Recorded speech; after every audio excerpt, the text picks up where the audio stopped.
Good evening, ladies and gents. So, you've got yourself access to a character sheet, and it's time to build your sweet hero adventurer type. To get that done, we're going to go to our character creation. We're going to have a gander at the Blue Hoods rulebook, that big Google Doc that you all know so well by now. There's a little chapter here, we can get to it on the left, character creation, where we can basically, here on the left, you can see my mouse doing the wiggle dance, a step-by-step with all the jazz that we're going to need. You're also going to need some sort of resource. For me, I got the old book, good old PHB. For some of you, you might have your D&D Beyonding or whatever your source might be. To each their own, right? We're going to try to get through with this whole process in less than 30 minutes. It's going to be a long one, get the popcorn, yada yada. To get things started, we're going to click on the newspaper. It's called the Journal. It's up here in the upper, upper right. There's the words. English is hard. You can see my first attempt at recording this. We're going to try the second attempt. John's character sheet. You'll see something up there. Something akin to that. Click on it. You might see more, you might see less, but we're going to be clicking on this little doohickey here called character sheet. When we do so, it'll give us a couple options right off the bat. Use the Charactermancer, which is kind of a spoon-fed process, and I'm not a fan of it. I prefer to know how my sheet works, and I'm old. Create an NPC, we certainly aren't going to do that. We're going to edit the sheet directly. Good old manual transmission. That's what I like. Opening up the old PHB here, I've got some bookmarks that I've made for myself. In conjunction with the Blue Hoods rulebook, I've already got some of this stuff laid out for myself. Starting with my ability scores. I'm not going to be especially creative in this department. I'm just going to kind of go down from the top. 15 for strength, 14 for dex, 13, there we go, 12, 10, wound, 8. Good old classic point buy. With our ability scores done, we slide on over to the next chapter. The next chapter is where I chose my race. I've decided to choose a dwarf. So we go up to the top of our character sheet. The character sheet, by the way, the layout's just like you would get IRL. For our race and all that good jazz, in the upper right here, you'll see a little box that says race. In the event that you don't, just click on the cog, this one here in the upper right of that, kind of flip back and forth. You'll find it. There's our race. We're going to type in dwarf, because who doesn't love those little potato smugglers? And under subrace, I chose hill dwarf, because I've never played a hill dwarf. Why not? And looking at my book, there's a number of things that come with being a hill dwarf. Namely, we get a +2 to our con, so we're going to go to our constitution score here. Let's make this little puppy bigger for you, for the eye candy. Our constitution is going to get a +2 because of hill dwarf goodness. Change that 13 to a 15. Look at that mod go up. Love it. Other jazz. We've got some age and other stuff. For that, I believe we go to the bio page. Yes, we do. On the bio page, we can start typing in our information here. I decided that my hill dwarf is going to be 75. He's like in the young adult phase for dwarfs. He is a chunky, medium-sized creature. I got him at 5 feet even. It's pretty tall for the dwarf. I decided to give him a little bit of a potbelly love handle there at the 175 pounds. Well, I don't know about eyes. I don't know. Let's give him jet black eyes and jet black hair. That sounds kind of cool and edgy and emo. I don't know. I'm going to go in that direction. For his skin, I'm sipping on coffee, and I happen to love that color. So we're going to call him coffee colored skin. Works for me. Next up, we're going to go back to our core sheet. And I've got alignment, stuff that there's some suggestions with the race. We're going to click on the cog wheel to find that jazz. There we go, alignment. Lawful neutral. That's the one I chose. Dwarves are apparently on the lawful side more often than not. Their speed is 25 feet, because they got the little stubby legs. Dark vision. for dark vision and a lot of other stuff. We're going to go to the bottom right of our character sheet. There's a box called Features and Traits. You can see the mouse doing the wiggle wiggle. And start adding some stuff. He's going to get his dark vision. It's a racial source. That's cool. It comes from being a dwarf. And this is where I would put his deets for dark vision. I'm not going to take the time to typey all of that stuff. You're just going to have to imagine that I did. Click on the cogwheel to close it. And that's about that. We can actually click on the word dark vision here to kind of collapse and expand that information. And in the event that I need to show it to my DM, I would click on this little button here. Boop. I swear I clicked it. Oh, there it goes. And in the Roll20 chat, you'll see that I populated it by, quote, pinging the information. Moving right along, we've got some other cool stuff that comes with being a dwarf. We've got something called Dwarven Resilience. Probably gonna misspell some stuff. It's racial, it comes from being a dwarf. There's deets, that's fine. Cog to close it. There's another one here called Dwarven Combat Training. Racial, dwarf, deets. Close that up. Now for the Dwarven Combat Training, it's not just fluff and information that I might be able to ping or in an ad hoc, or not ad hoc, in a specific niche situation. It actually comes with some cool stuff. This Dwarven Combat Training comes with some proficiencies. So for our proficiencies, we're going to go up to the, what you call it, the little eye up here in the upper right. It's called the Roll20 Compendium, and start typing the cool proficiencies that we got. We got a proficiency with a battle axe. So proficiency, battle axe, we're just going to click and drag the word battle axe here under the proficiencies, slide it on down and drop it on our sheet. Doesn't matter where you drop it, and you'll see that it gets populated automagically like over here. Let's see.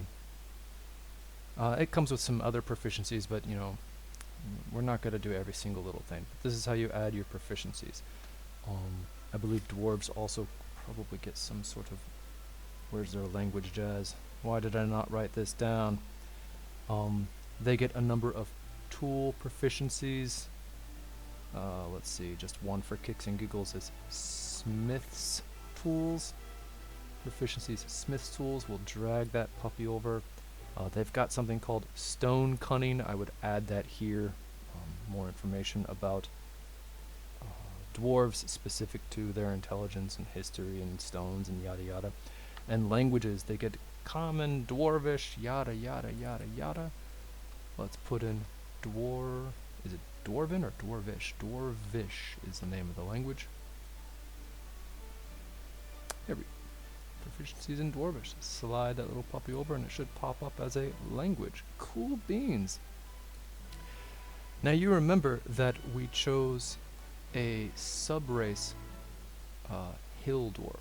Actually it just says hill. That doesn't look good at all. Let's click on that cogwheel and get that right. Hill space dwarf. Now when I click on that cogwheel, oh, that looks so much better. With a hill dwarf, they also get a +1 to their wisdom. How cool is that? So let's bump that 10 up to an 11. Snazzy. And they get this other thing called Dwarven Toughness, which is freaking sweet. I don't know why I've never played this before. We'll type this one out here because it's important. Dwarven Toughness. It's a racial source. It comes from being a little girl. And it gives us your hit point maximum increases by 1. It increases by 1 every time you gain a level. So it's going to be +1 max HP per level. That's just my shorthand. If you're actually making a legit character, you type out all these sweet deets every time. Always being better safe than sorry. With that being said, I believe that we're good with our race information.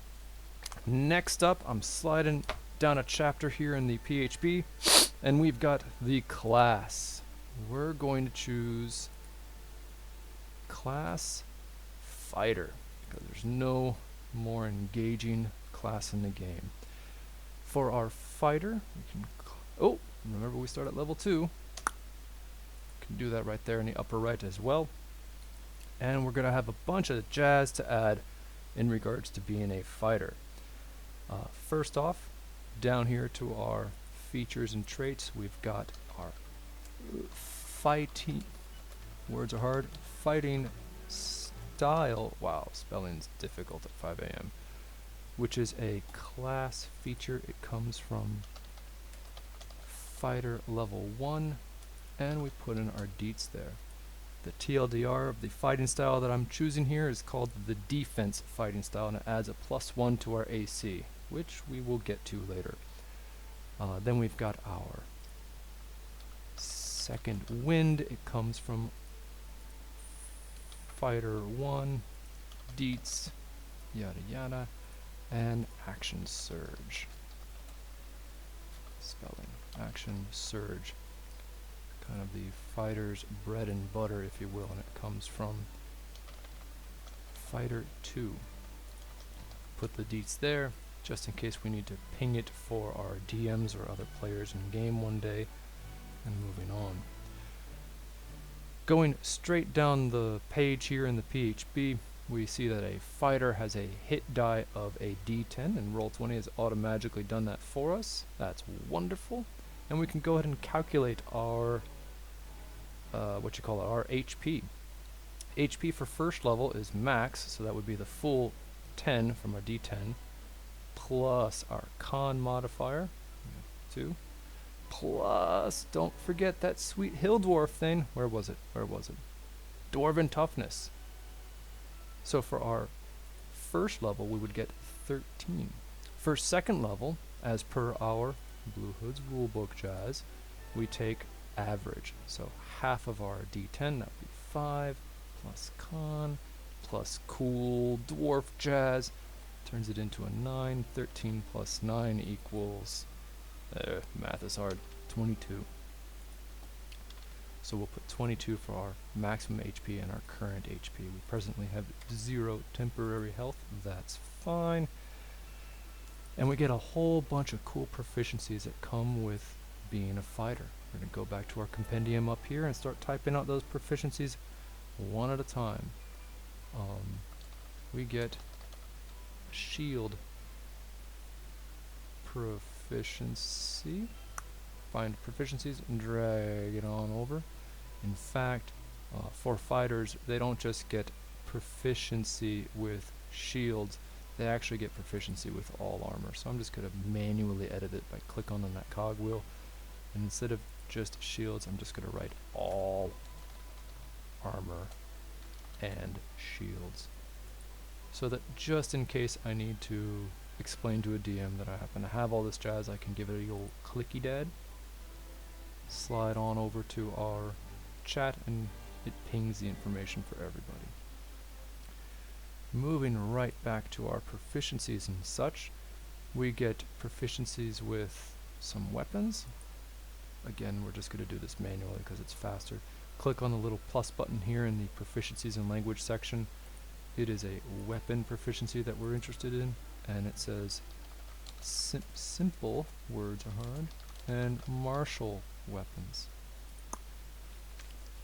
Cool beans. Those are just categories, so it's a lot easier to just type manually. For all I know, there might be a shortcut with the compendium, but I'm old and I'm stubborn. Tool proficiencies as a fighter, we get none. As a fighter, the book says that we get proficiency in 2 saving throws, and look at that in our saving throws section here. They're already marked, they're checked, telling us that we have proficiency. That's Roll20 just being cool for us. Hot diggity.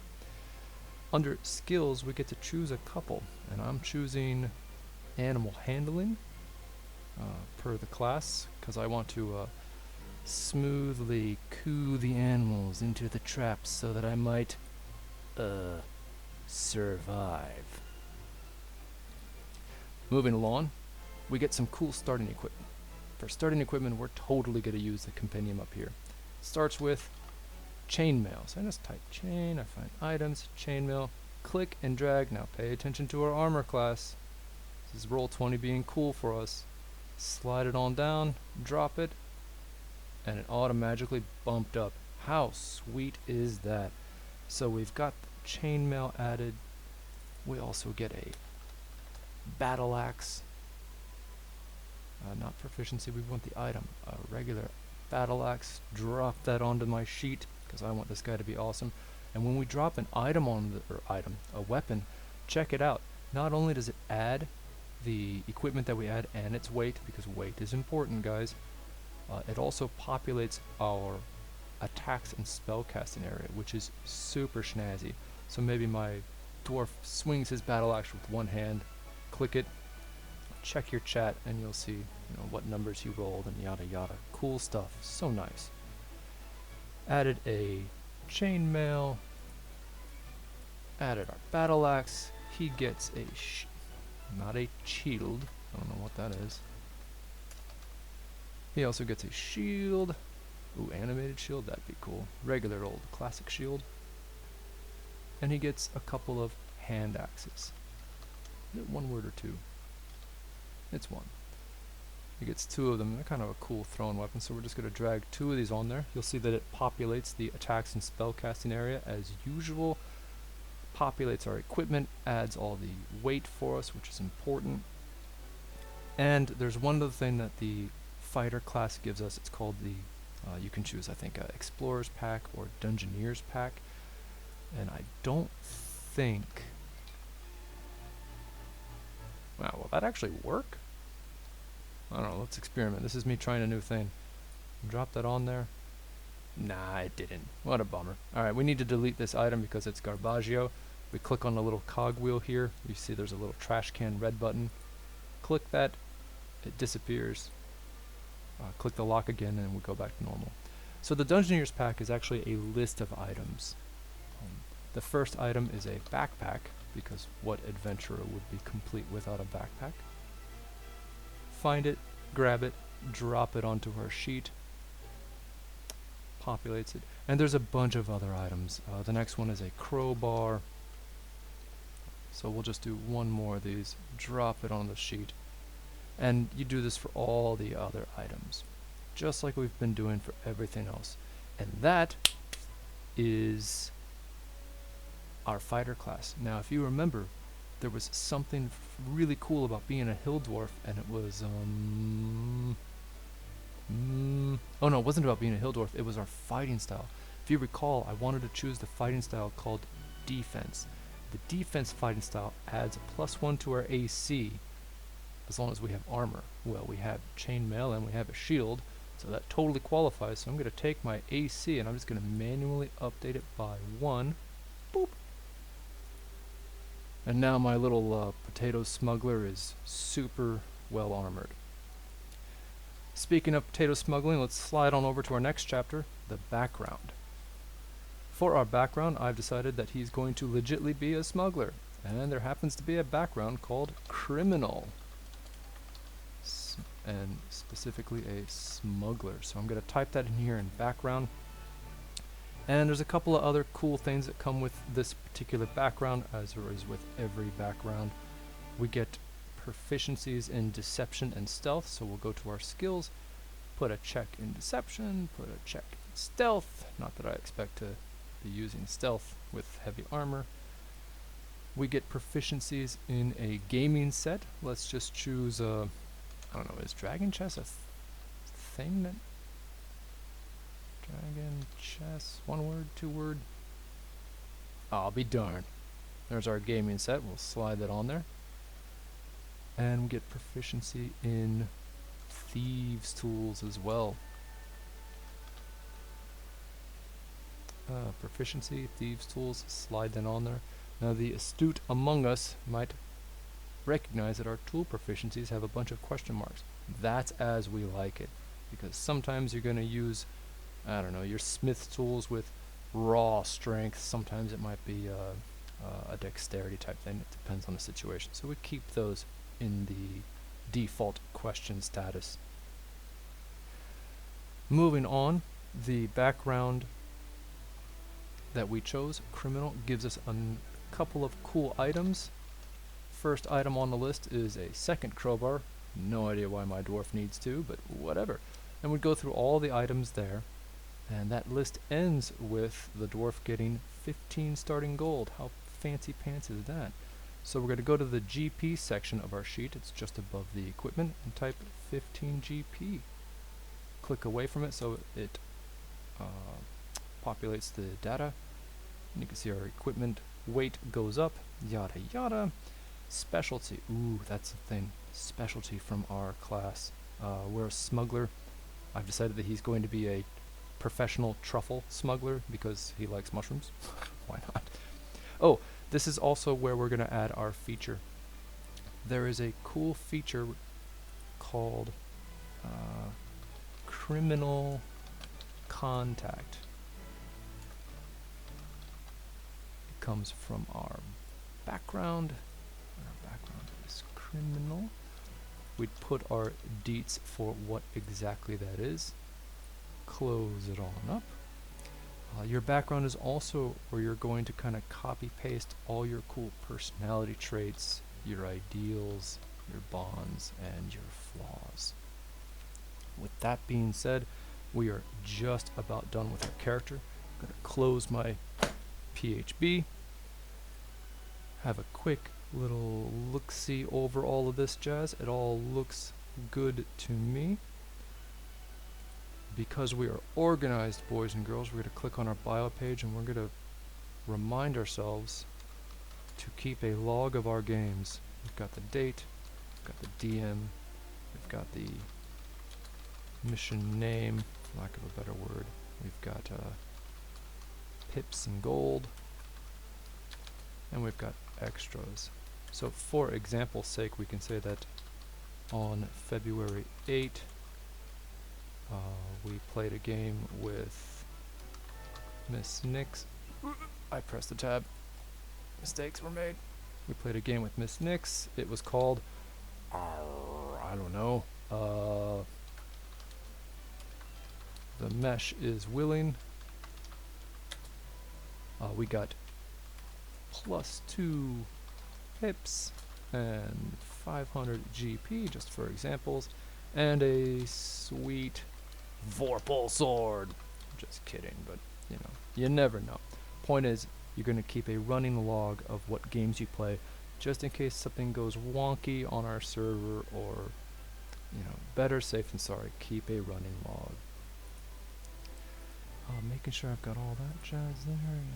Oh, we don't have experience points. Instead, we have pips. So I'm just going to write that we have 0 out of 5 pips for the time being, as we are level 2. I think, boys and girls, that this character is ready to rock. At this point, I would... Oh, how can it possibly be complete? I'm an idiot. Let's close it. Let's go to our journal.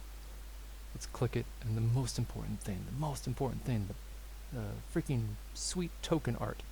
To do that, we're going to click on the edit button, and we're going to open a little file browser thingy and drag in our picture for our scary elf man.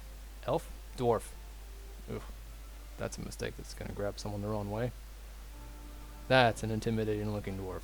Let's click save, and now he looks much better. He kind of looks like my first attempt at recording this video. Oh, he can't be finished. He still doesn't have a name. Let's call him, previously I called him Svenhagen the Truffle Smuggler. Let's call him,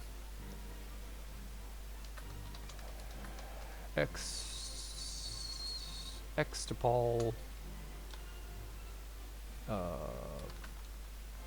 Modicious.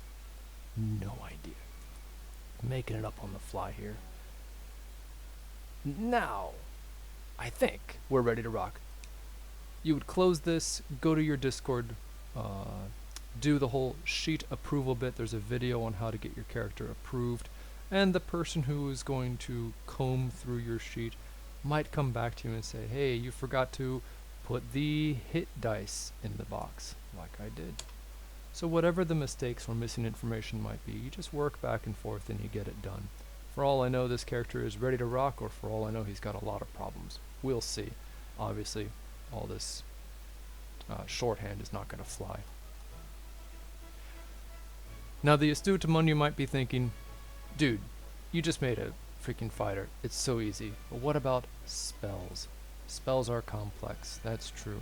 But Roll20 makes it pretty easy for us. Let's imagine that we are playing a cleric and we have the spell Healing Word. You'd find it in the compendium, just like all the other jazz. Click and drag it onto your sheet. And there it is, level 1 Healing Word spell. Let's say you have the, the cantrip Chill Touch. Yes, slide it on over too. Whatever the case might be. I don't know, is Counterspell in here? Sure it is. Now remember that the Roll20 compendium only has the SRD information. It's like the standard stock stuff. So if you're trying to get something from one of the newer sheets, it's not going to be here. For that, you're going to need to click on one of these little plus buttons in the appropriate section and manually start putting in the information. You can always kind of get a gander for how that would look based on how the other ones look. You'll get the idea, and don't worry, you're going to have tons of questions. It's totally natural. When you have questions, we've got the help channel exactly for that. This is when I look at the judge and I put my hands off of the Rubik's Cube puzzle and say, time! How'd I do? Is that less than 30 minutes? Is my Domino's pizza free?